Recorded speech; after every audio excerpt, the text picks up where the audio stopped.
Hello প্রিয় subscriber, কি খবর? আবার চলে এলাম একটা নতুন ভিডিও নিয়ে। আজকে বলবো একটা বেস্ট পাওয়ারফুল অ্যাম্পলিফায়ারের ব্যাপারে, যার নাম হলো ATI Pro 10000 প্লাস। এই অ্যাম্পলিফায়ারের কিছু বিশেষ গুরুত্বপূর্ণ ব্যাপার। নাম্বার 1, উচ্চ ক্ষমতা অ্যাম্পলিফায়ার যা 4 ohms বিট মোডে 10000 ওয়াট পর্যন্ত পাওয়ার আউটপুট দিতে পারে, যা বড় আকারের সিস্টেমের জন্য যথেষ্ট শক্তিশালী। Number 2, TD class design. এটিতে TD ক্লাস আউটপুট সার্কিট ব্যবহার করা হয়েছে, যা উচ্চ দক্ষতা নির্ভরযোগ্য প্রদান করে। নাম্বার 3, পরিষ্কার অডিও এ THD plus N mode harmonium street plus noise 0.08% এর কম, যা পরিষ্কার এবং নির্ভুত শব্দ নিশ্চিত করে।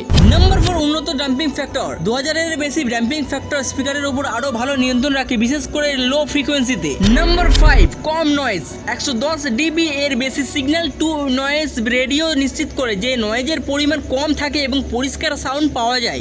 নাম্বার 6, বহুমুখী সংযোগ। এটিতে ব্যালেন্সের জন্য XLR ইনপুট এবং স্পিকার আউটপুট কানেক্টরে রয়েছে, যা বিভিন্ন পেশাদারের অডিও সঞ্চারের জন্য সংযোগ স্থাপন সহজ করে। এই অ্যাম্পলিফায়ার সবচেয়ে ভালো ব্যাপারটা হলো সুরক্ষা বৈশিষ্ট্য এবং অ্যাম্পলিফায়ারের শর্ট সার্কিট, ওপেন সার্কিট, অতিরিক্ত গরম হওয়া এবং ওভারলোড, ডিসি ফল্ট এবং সুপারসনিক ফ্রিকোয়েন্সি সুরক্ষার ব্যবস্থা রয়েছে। বন্ধুরা, তোমাদের যদি এই ভিডিওটা ভালো লাগে প্লিজ সাবস্ক্রাইবটা করে নাও, যাতে নেক্সট ভিডিও তোমরা মিস না করো।